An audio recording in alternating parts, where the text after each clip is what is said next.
लक्षवेधी सूचना घ्या मला खाली प्रश्न प्रश्न हा विक्रम काळे आलेत.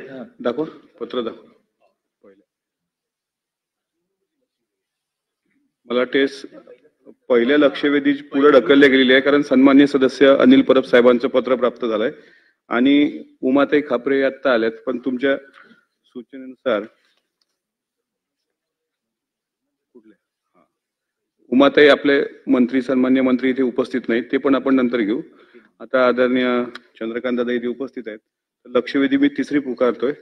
सन्मान्य सदस्य विक्रम काळे साहेब, लक्षवेधी क्रमांक 3. सभापती महोदय, लक्षवेधी क्रमांक 3. सभापती महोदय वितरित केल्याप्रमाणे. सभापती महोदय, पुणे हे विद्येचे माहेरघर आहे आणि संपूर्ण राज्यामध्ये पुण्यामध्ये मोठ्या प्रमाणात विद्यार्थी शिक्षण घेण्यासाठी येतात आणि सगळ्या विद्यापीठामध्ये सुद्धा सावित्रीबाई फुले पुणे विद्यापीठाचा नावलौकिक आहे सभापती महोदय. आणि असं असताना मे महिन्यामध्ये ह्या सगळ्याला काळीमा फासणारी घटना तिथल्या विद्यापीठातल्या वसतिगृहामध्ये घडली. एका विद्यार्थ्याकडं त्या ठिकाणी 14 मेला गांजा आढळून आलेला आहे सभापती महोदय. याबाबत तातडीनं तिथल्या लोकप्रतिनिधी असतील, इतरही विविध विद्यार्थी संघटना, सामाजिक संघटना यांनी तातडीनं कुलगुरूंना भेटून याबाबत चौकशी करून सदर जे कोणी आहेत आणि हा प्रकार कसा घडला, याला कोण कोण जबाबदार याच्यावरती कारवाई करावी यासाठी सभापती महोदय कुलगुरू महोदयांना निवेदन सुद्धा त्या ठिकाणी दिलेलं होतं. मंत्री महोदय, अधिकारी आपली कशी दिशाभूल करतात. आपल्या उत्तरामध्ये या ठिकाणी आलंय तिथं हिरवी पानं सापडली, हिरवा कचरा सापडला, म्हणजे गांजा सापडले असताना सुद्धा त्याचा पोलिसांनी पंचनामा केलेला आहे सभापती महोदय. हे सगळं जे काही तिथं ज्या ज्या वस्तू सापडल्या त्या सगळ्या हस्तगत केलेल्या आहेत. असं असताना मंत्री महोदय या ठिकाणी हिरवी पानं म्हणजे त्याला गांजा म्हटलं जात नाही, हे असं चुकीचं उत्तर आपल्या पण कोणी पोहोचवलंय, त्याला आपण त्याबाबत काय कारवाई करणार आहात. आणि हे सगळं आपण मान्य केलं याच्यामध्ये की याबाबत कारवाई सुरू आहे. आता मध्ये जवळपास 1.5 महिन्याचा कालावधी झाला, अधिवेशन सुरू आहे. जी चौकशी समिती नेमली त्यांनी 1.5 महिन्यामध्ये कुठलं कामकाज केलं, हा अहवाल आपल्या समोर आजपर्यंत का आला नाही. ही लक्षवेधी काल लागलेली आहे सभापती महोदय, किंवा त्या अनुषंगाने तरी हा अहवाल आपल्यापर्यंत यायला पाहिजे होता. मंत्री महोदय, आपणही त्या भागाचं प्रतिनिधित्व करताय, आपण सुद्धा तिथले पालकमंत्री राहिलेला आहात, त्यामुळे आपण या खात्याचे मंत्री म्हणून आपल्याकडे सुद्धा याबाबत यापूर्वीच निवेदन आलेलं आहे.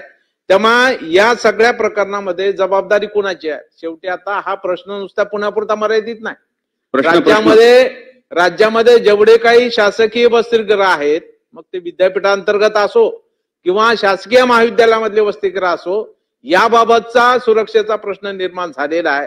त्यामुळे पालकांना वाटू लागले की विद्यार्थ्यांना हॉस्टेलवर ठेवावं का नको, अशा प्रकारचा सुद्धा प्रश्न पालकांच्या पुढे निर्माण झालेला आहे.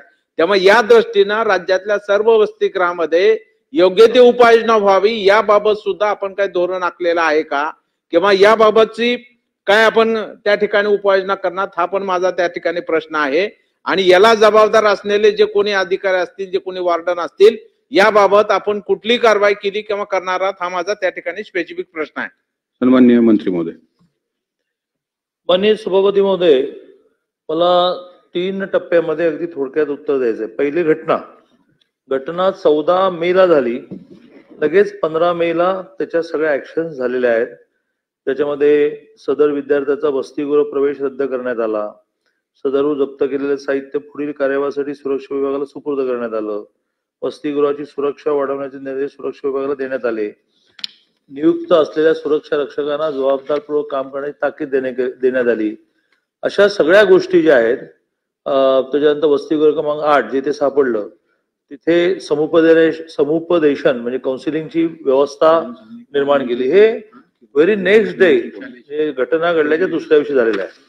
मुद्दा काय राहिला, तो फक्त FIR दाखल करण्याचा झाला. हा FIR दाखल करण्याच्या बाबतीमध्ये सुद्धा मला असं वाटतं की आता माझा दुसरा मुद्दा सुरू होतो की ज्या प्रकाराने पुणे विद्यापीठ, एकूणच पुणे याची केवळ देशात नाही तर संपूर्ण जगामध्ये प्रतिमा आहे. त्याच्यामध्ये 10 लाखाचं पुणे हे बघता बघता 70 लाखाचं होऊन गेलं. शिक्षण संस्था चांगल्या, रोजगार चांगला मिळतो, वैद्यकीय सेवा चांगली मिळते. त्यातून हे म्हणजे मी 82ला पुण्यामध्ये जायला सुरुवात केली विद्यार्थी परिषदेचं क्षेत्रीय संघटन मंत्री म्हणून. तेव्हा असणारी 10 लाख लोकसंख्या ही हा नॅचरल ग्रोथ नाहीये. याच्यातून निर्माण होणारे प्रश्न हे नजरअंदाज केले पाहिजे नाही, पण त्याचं वातावरण असं केलं जात आहे की ज्यामुळे सगळं पुणे शहरच आता ह्या विळख्यात सापडलं. मध्ये जो झालेला पबचा विषय असेल तर त्या सगळ्यातून मला घटना गंभीर नाही असं म्हणायचं नाही, घटनेवर कारवाई करू नका असं म्हणायचं नाही, पण सर्व विरोधी संघटनांनी सुद्धा, म्हणजे मी विक्रम काळेंना विरोधी म्हणत नाही, त्याच्यातून पुण्याची बिघडणारी इमेज उद्या प्रामुख्याने मुलींचे पालक पाठवणार नाही ना पुण्याला शिक्षणाला. मुंबई सारख्या शहरामध्ये परवडत नाही, पुणे हे परवडणारं शहर आहे. ते पहिला मुद्दा ऍक्शन झाली आहे. दुसरा मुद्दा जो आहे त्या निमित्ताने मला असं मांडायचं की जरा एखादा विषय किती आपण मांडायचा, चालवायचा, काळजी घ्या म्हणा, कारवाई करा म्हणा, पण आता शहर पूर्ण बर्बाद झालं असं म्हणणं बरोबर नाही. आता तिसरा जो मुद्दा FIRचा, त्या FIRच्या बाबतीमध्ये सुद्धा FIR दाखल झालेला आहे आणि समिती जी केली आहे त्या समितीने वेगळा रिपोर्ट देण्याची आवश्यकता नाही. निष्कर्ष निघालाच की थोडं हॉस्टेलची सिक्युरिटी, कॅम्पसची सिक्युरिटी, कारण कॅम्पसमध्ये गेल्या 5-6 महिन्यामध्ये वेगवेगळ्या संघटनांचे मेंबरशिप होऊन काही मारामारा झालेल्या आहेत.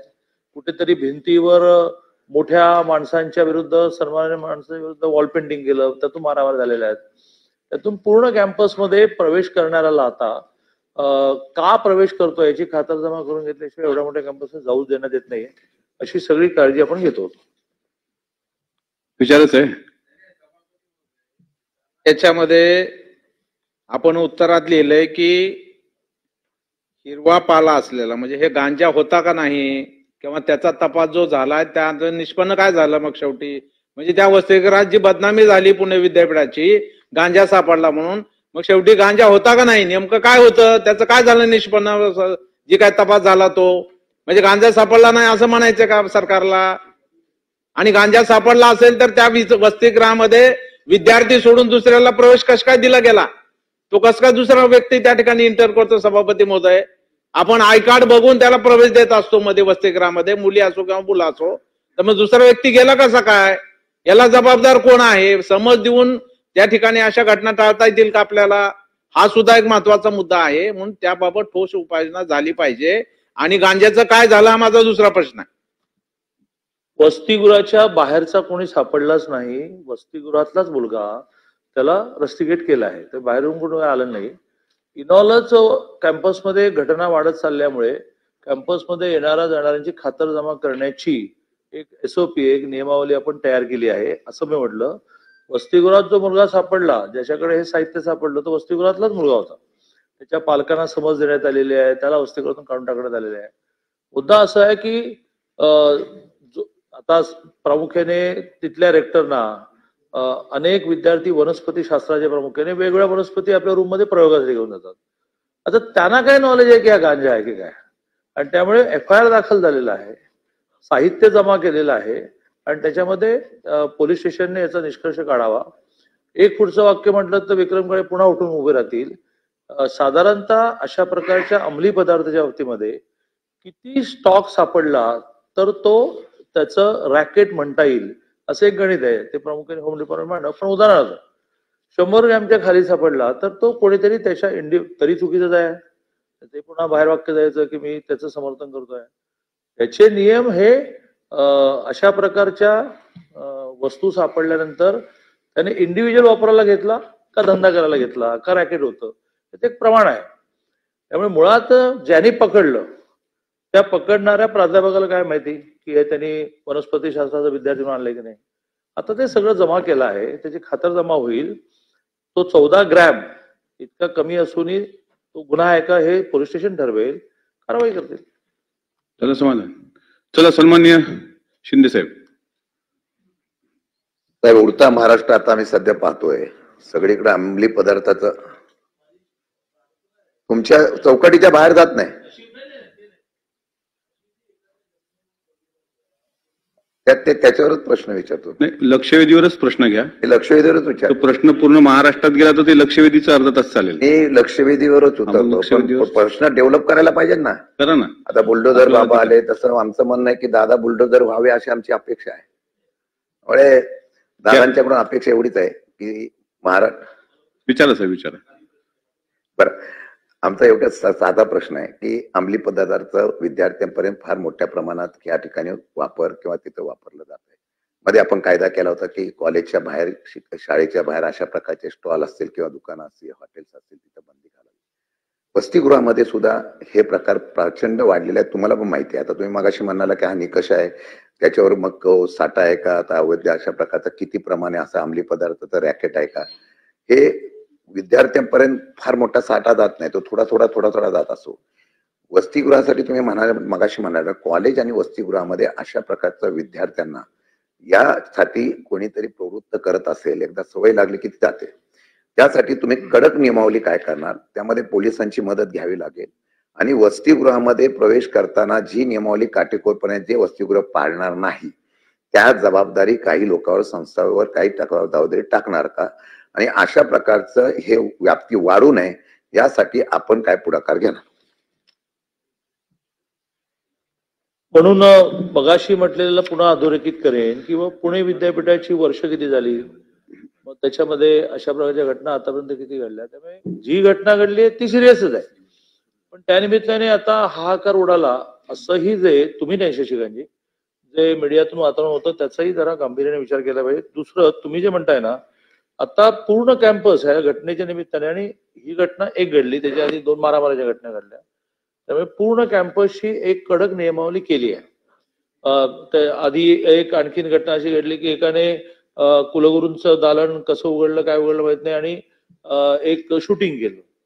सिक्युरिटी आहे की काय, अशी कडक नियमावली केली आहे. आणि एक ह्या घटनेच्या निमित्ताने सगळी SOP करण्यासाठी एक समिती नेमली आहे.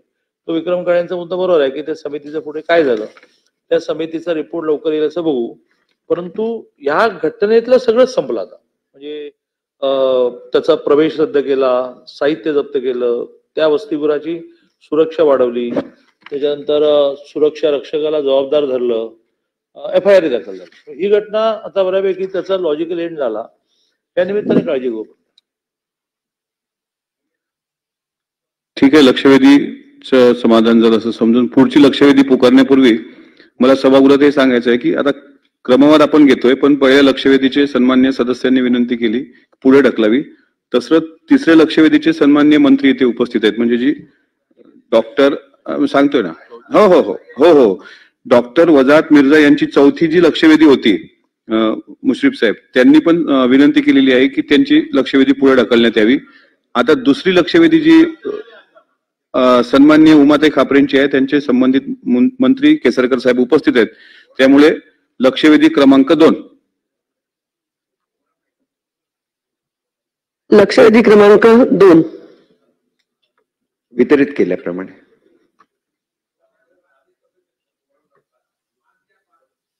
मंत्री महोदय. सन्मान्य सभापती महोदय, खरं अतिशय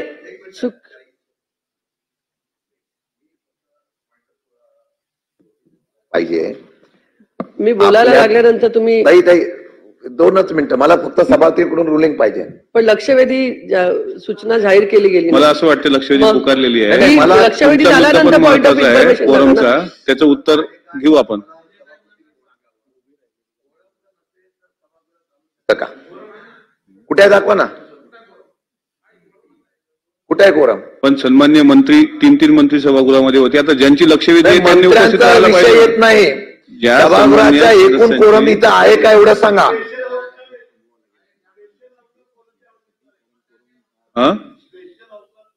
हा, कारण कालच्या कामकाजामध्ये स्पेशल हाऊस सांगितलं होतं सन्मान्य सभापती महोदयांनी. पण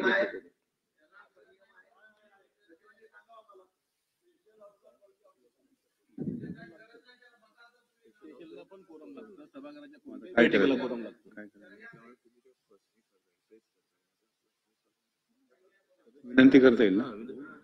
माझी सन्मान्य सदस्य महोदयांना विनंती आहे की मंत्री महोदय आहेत, ताईंनी पण पुकारली, एवढं होऊ द्या, नंतर ठरवू काय करायचं.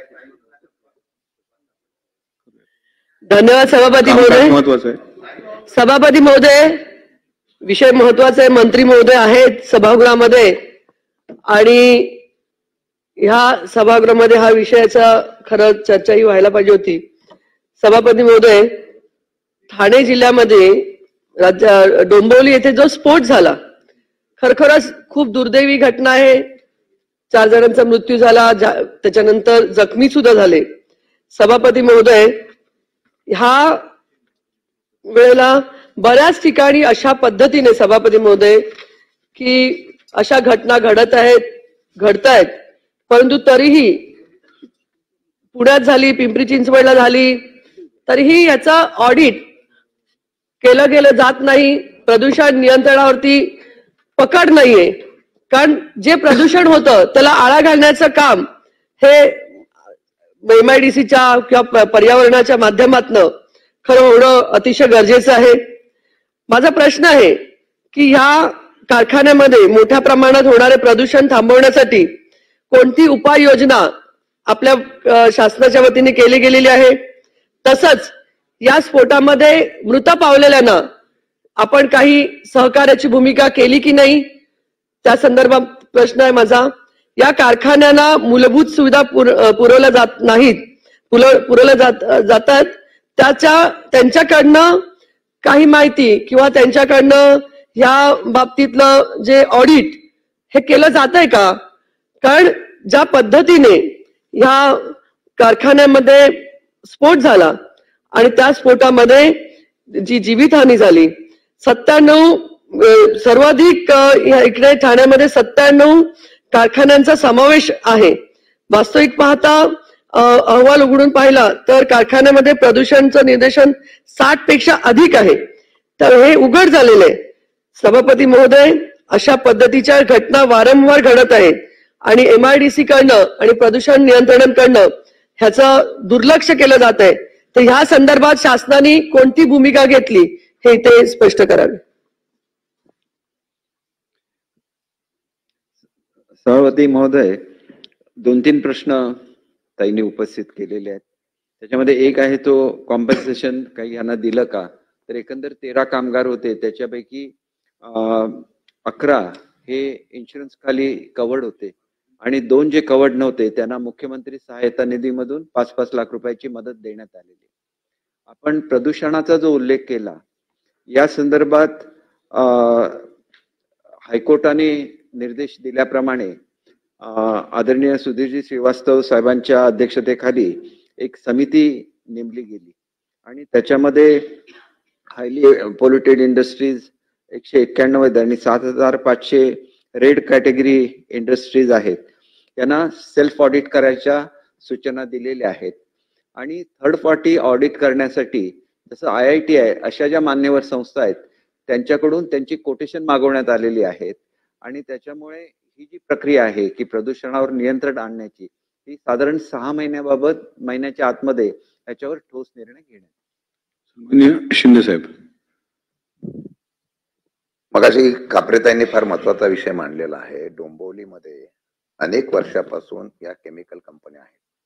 मध्यंतरी मुख्यमंत्र्यांनी सुद्धा सांगितलं होतं की डोंबिवलीचा हा केमिकल झोन डायव्हर्ट करून दुसरीकडे स्थलांतरित करण्याच्या बाबतीमधला निर्णय घेऊ. डोंबिवलीमध्ये ही कालची घटना ही पहिली घटना नाही. सातत्याने डोंबिवलीमध्ये मागच्या काही 1 वर्षापासून अशा 2-3 घटना घडलेल्या होत्या. तिथल्या लोकांनी सुद्धा आंदोलन केलं होतं की हा केमिकल झोन आपण दुसरीकडे हस्तांतरित करावा. ही जी घटना घडली होती ही कंपनीच्या हलगर्जीपणामुळे झाली होती.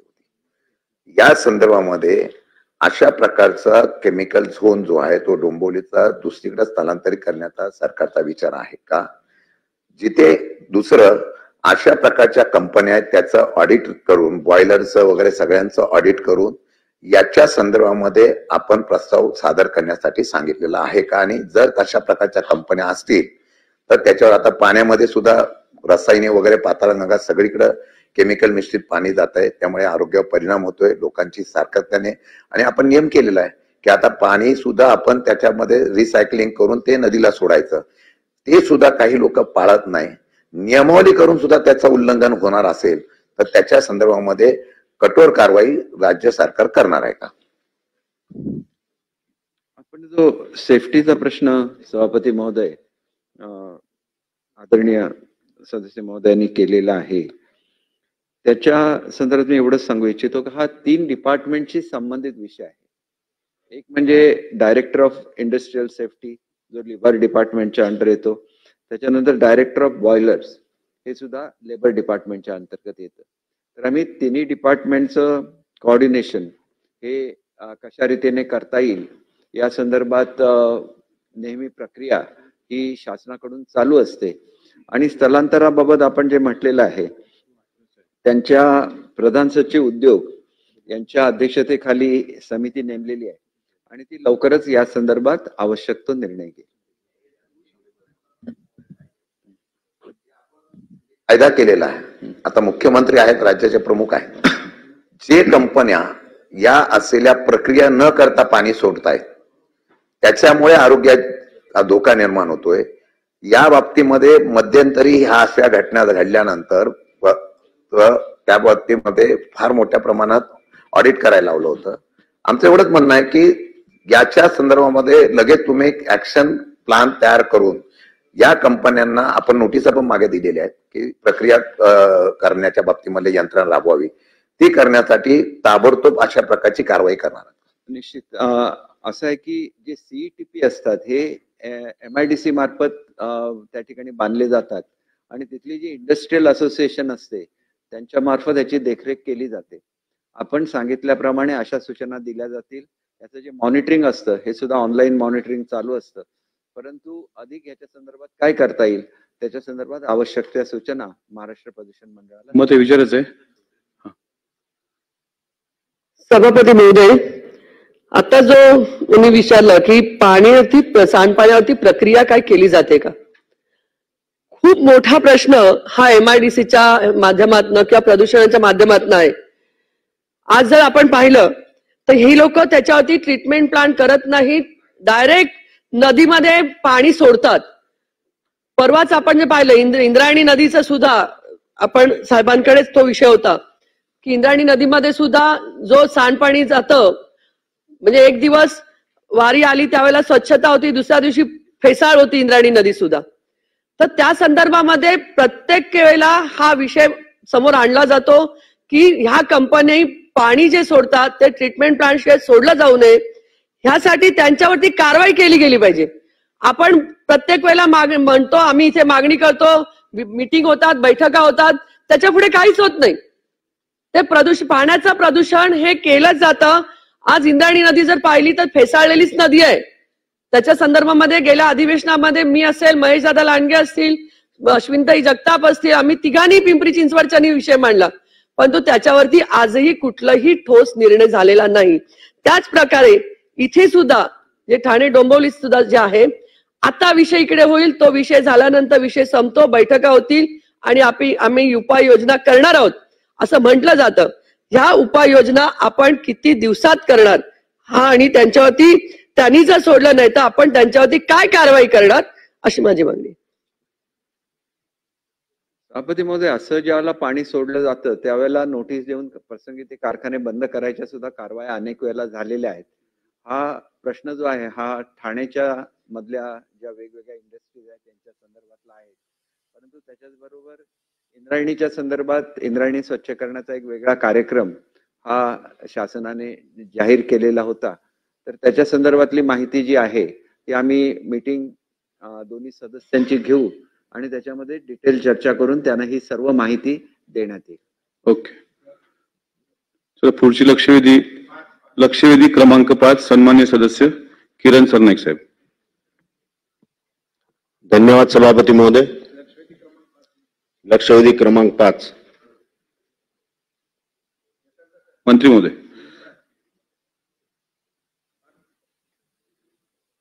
सभापती महोदय, वितरित केल्याप्रमाणे. सभापती महोदय, माननीय मंत्री महोदय, आपण दिनांक 15 जुलै 2017च्या शासन निर्णयानुसार थकीत देयके अदा करण्याबद्दल सूचना दिल्या व संचालनाच्या परवानगीने तसेच मार्च अखेर उपलब्ध निधीच्या अधीन राहून हे बिले अदा केली जातात हे अत्यंत बरोबर आहे. परंतु माझ्या प्रश्नाचे उत्तर हे आहे, अधिकारी वर्गाने आपल्याला चुकीची माहिती दिलेली असल्यामुळं माझा प्रश्न असा निर्माण होतो की वेतन पथक कार्यालयातील तथा शिक्षण उपसंचालक व शिक्षण संचालक कार्यालयातील कर्मचारी अत्यंत निष्काळजीपणे काम करतात, तसेच दप्तर दिरंगाई करून विहित वेळेत देयके निकाली काढीत नाहीत. त्यामुळे मान्य मंत्री महोदय, या ठिकाणी सेवा हक्क हमी कायद्याची पायमल्ली होत नाही का? सेवा हक्क कायद्याची पायमल्ली होते. कोरोना काळापासून देयके थकीत आहेत, त्यामध्ये अनेक सेवानिवृत्त कर्मचारी सुद्धा आहेत. मी उदाहरणादाखल सांगू इच्छितो की वाशिम येथील राजस्थान आर्य कला कनिष्ठ महाविद्यालयातून सेवानिवृत्त झालेले वसंत इंगोले यांचे 4 वर्षापासूनचे देयक थकीत आहेत. बुलढाणा जिल्ह्यातील खामगाव येथील नॅशनल एके स्कूलचे कर्मचारी श्री ज्ञानसिंग बामणे आणखीन त्यांचे अनेक सहकारी यांचे वरिष्ठ व निवड श्रेणीचे फरकाचे देयके मागील 4 वर्षापासून प्रलंबित आहेत. शिवाजी अध्यापक विद्यालय चिखली जिल्हा बुलढाणा येथील प्राध्यापक रामदास वायभासे व त्यांच्या सहकाऱ्यांचे थकीत देयके सोबतच कार्यालयात पाठवण्यात आलेले होते. दोन्ही देयके सारखे होते, कुठलीही त्रुटी नव्हती. त्यापैकी सहकार्याचे देयक निकाली निघते व रामदास वायभासे यांचे देयक तसेच बाकी राहते. विशेष म्हणजे यवतमाळ जिल्ह्यातील शिक्षणाधिकाऱ्यालयातून देखील थकीत देयके समोर पाठवण्यासाठी आर्थिक मागणी होते असल्याचे कॉल्स आमच्या ऑफिसला मला वारंवार येत असतात. त्यामुळे कुठेतरी आर्थिक देवाणघेवाण झाल्याशिवाय हे देयके निकाली निघत नाहीत, हा असा प्रश्न निर्माण होतो. त्यामुळे आपण त्याला कारणीभूत अधिकारी कर्मचाऱ्यांना कारवाई करून थकीत देयके निकाली काढणार का? प्रश्न थकीत देयके निकाली यांचे काढणार का? मान्य मंत्री महोदय, शिक्षण अधिकारी कार्यालय असेल, उपसंचालक कार्यालय असेल, याच्या मी आढावा बैठक घेत असतो. अशा कर्मचाऱ्यांवर आपण अधिकारी कारवाई करसाल का? मंत्री महोदय, फक्त स्पेसिफिक प्रश्न जर आला सरनाईक साहेब तर ते उत्तर देतील, तुमच्या या प्रश्नाचं उत्तर देतील मंत्री महोदय. मंत्री महोदय, कर्मचारी लेखी तक्रार देत नाही असं आपण आपल्या उत्तरात सांगितलेलं आहे. परंतु काही दिवसापूर्वी शिक्षण उपसंचालक कार्यालयामध्ये कर्मचाऱ्याला अँटी करप्शन ब्युरोनं त्या ठिकाणी अटक केलेलं आहे. कर्मचारी आपली तक्रार त्या ठिकाणी नोंदवत नाहीत, कारण की त्यांना त्यासाठी अनेक प्रकारच्या अडचणी येतात. 5ही जिल्ह्यामध्ये असे शेकडो कर्मचारी आहेत ज्यांच्या एकाच देयकामध्ये 4 वेळा वेगवेगळ्या त्रुटी काढण्यात येतात. त्रुट्या ह्या लेखी स्वरूपात काढण्यात येत नाहीत. 3 ते 4 वर्षापासून थकीत देयके कार्यालयाला पडले होते, ते मार्च 24 पूर्वी परत करण्यात आले आहेत. शिक्षण संचालक स्तरावर सुद्धा हीच बाब होत असल्यास त्याची चौकशी करण्यात यावी. माननीय मंत्री महोदय, क्रमवारीने बिल देण्यात येत नाहीत. मंत्री महोदय, मी आढावा बैठकी घेत असतो, त्या ठिकाणी शिक्षण उपसंचालक कार्यालय, शिक्षण संचालक कार्यालयातून त्रुटी असलेले देयके परत पाठवले जातात. असे बिल एकाच वेळी पाठवले ठीक? सरनाईक साहेब, मला असं वाटतं की स्पेसिफिक जर प्रश्न विचारले तर मंत्री महोदयांना उत्तर द्यायला सोपं होईल. तर प्रश्नच येत नाही येतात. एक प्रश्न विचारा, उत्तर घ्या. याच्या असे बिल एक वेळ परत पाठवले ठीक आहे, परंतु त्रुटी पूर्तता करून वारंवार ही समान त्रुटीचे बिल पाठवले जातात. याच्यावर आपण काय योग्य निर्णय घेणार आहात, हे माझा प्रश्न आहे. ठीक आहे, सन्मान्य मंत्री महोदय. सभापती महोदय, स्पेशल कॅम्प घेऊन या तऱ्हेच्या सर्व ज्या तक्रारी आहेत, कारण आपण आता काही स्पेसिफिक तक्रारींचा उल्लेख केला, अशा सर्व ज्या काही तक्रारी असतील स्पेसिफिक कॅम्प घेऊन त्याच्याबाबत निर्णय घेतला जाईल.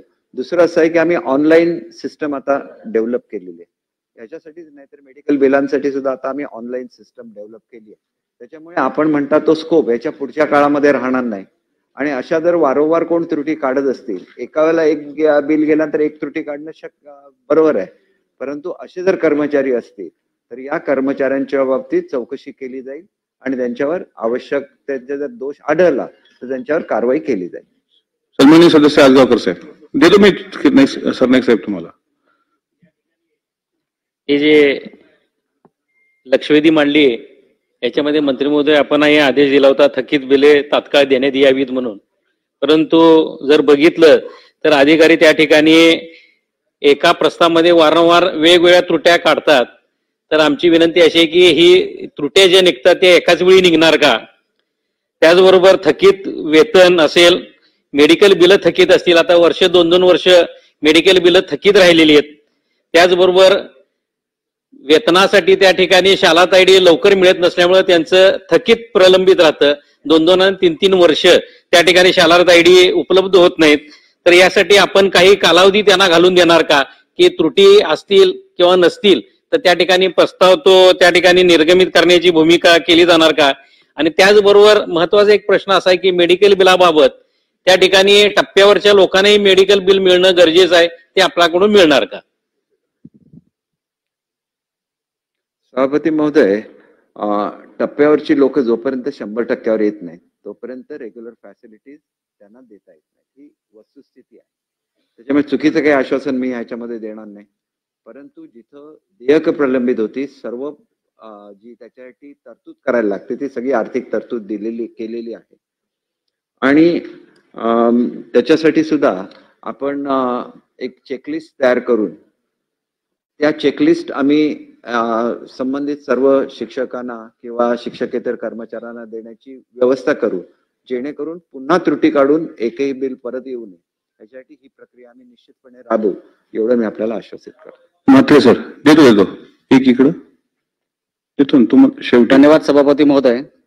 आदरणीय सदस्य किरण सरनाईक साहेब यांनी फार महत्वाच्या लक्षवेधीकडे लक्ष वेधलेलं आहे. माझी मंत्री महोदयांना विनंती आहे, अत्यंत चांगलं कार्य आपल्याकडनं होत आहे, परंतु वारंवार अनेक ठिकाणी अशा तक्रारी येत असतात की अधिकारी वर्ग कोणत्या ना कोणत्या कारणास्तव त्रुटी काढतात आणि त्या त्रुटी काढल्यानंतर त्यांची काय अपेक्षा असते हे अनेकदा सिद्ध झालेलं आहे. मी मागच्याही अधिवेशनामध्ये, याच पावसाळी अधिवेशनामध्ये ठाण्याची बाब, जरी अमरावतीचा प्रश्न असला तरी अमरावती आणि या भागातला विषय नसून सगळे राज्यभर अशी परिस्थिती आहे.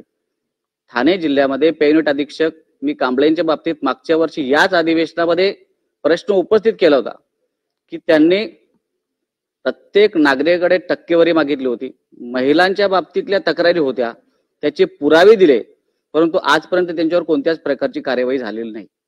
अशा अनेक ठिकाणी होत आहे. माझी आदरणीय मंत्री महोदयांना विनंती आहे की अत्यंत चांगलं पारदर्शक कारभार, आपण स्वच्छ कारभार या महाराष्ट्रामध्ये तुमच्या माध्यमातून होत आहे, परंतु असे काही अधिकारी आहेत की ते शिक्षण विभागाचं नाव खराब करतायत.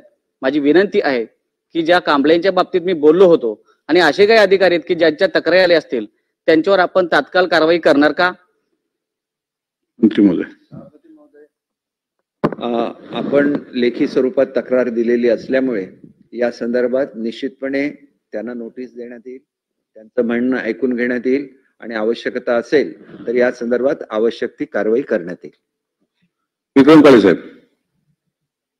सभापती महोदय, मंत्री महोदयांचा नेहमीच हेतू शुद्ध राहिलेला आहे, परंतु अधिकारी जे आहेत सभापती महोदय ते गांभीर्याने घेत नाहीत. सभापती महोदय, आता उत्तरात दिलंय मंत्री महोदय आपण की वारंवार त्रुटी.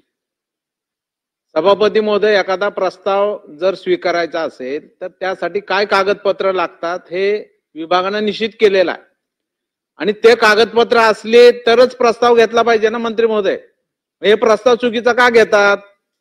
त्यांच्या याच्यामध्ये दोष नाही का? आणि मग प्रस्ताव घ्यायचा आणि पुन्हा वारंवार त्रुटी काढायच्या आणि त्या त्रुटी का काढायचा त्याचा उद्देश काय आहे हे आता म्हात्रे साहेबांनी या ठिकाणी सांगितलं. असे अनेक अधिकारी आहेत सभापती महोदय, एकदा कुठेतरी यांना चाप लावला पाहिजे मंत्री महोदय. आणि शेवटी आता हे जे प्रलंबित देयक आहेत आपण ऑनलाईन केलंय त्याबद्दल आम्ही स्वागत करतो आपलं त्या बाबतीमध्ये, परंतु आता हे पेंडिंग बिल जी मागची देयक राहतात, वैद्यकीय देयक आहेत, कुणाचं वेतनातलं त्या ठिकाणी थकीत अरियर्स असतं ते त्या ठिकाणी राहिले, कुणाचं 7व्या वेतन आयोगाचं मागचे हप्ते राहिलेले आहेत. हे थकीत देयकाला जोपर्यंत आपल्याकडून तरतूद होत नाही शासनाकडून तोपर्यंत ते खाली पैसे जात नाहीत आणि त्यांची देयकं पारित होत नाहीत. आणि मग त्या ठिकाणी ही सगळी प्रलंबित देयक आहेत. एकदा राज्याचा आपण आढावा घ्यावा जेणेकरून ही सगळी थकीत देयकं किती आहेत शिक्षकांनी कर्मचाऱ्यांची, या सगळ्याला लागणारी रक्कम किती आहे आणि ती एकदा मंजूर केली तर मला वाटतं हे प्रश्न पुन्हा उद्भवणार नाहीत.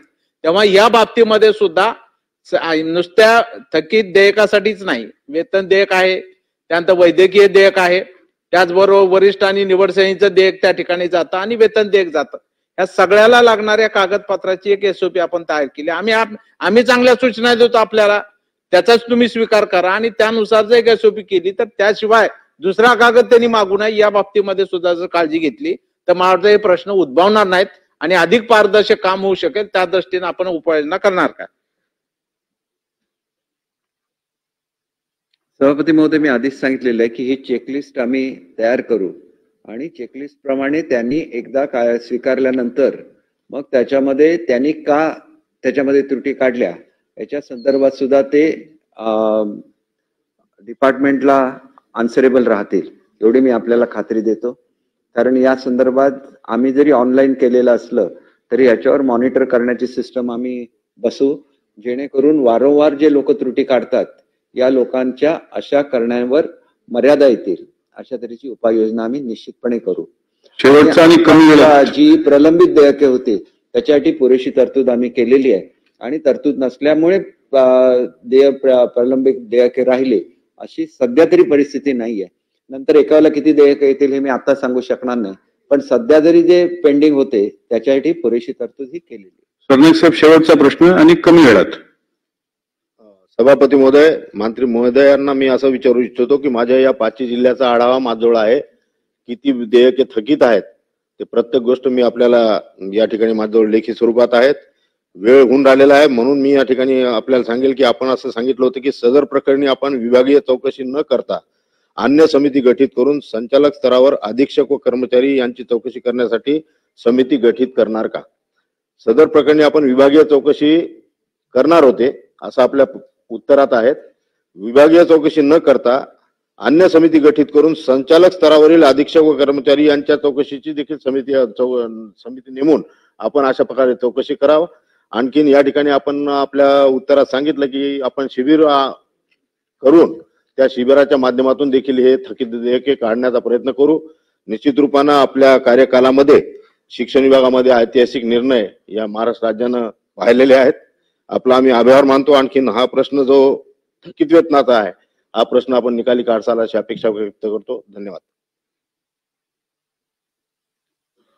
सभापती महोदय, विभागीय आपण ऑलरेडी कारवाई सुरू केलेली आहे, परंतु स्पेसिफिक या विभागापुरती एखादी जर समिती नेमायची असेल निश्चितपणे नेमली जाईल. आपण सर्व जे आपल्या कंप्लेंट्स आहेत आपण द्या आणि या लवकरात लवकर याचा निपटारा कसा करता येईल याच्या संदर्भात आवश्यक ती कारवाई करण्यात येईल. थँक्यू. लक्षवेधीवरील चर्चा आता समाप्त झाली असून सभागृहाची बैठक आता स्थगित होत असून सभागृहाची विशेष बैठक पुन्हा 11:15 वाजता भरेल. त्यामध्ये महाराष्ट्र विधान परिषद नियम 260 अन्वये प्रस्तावावरील पुढील चर्चा घेण्यात येईल.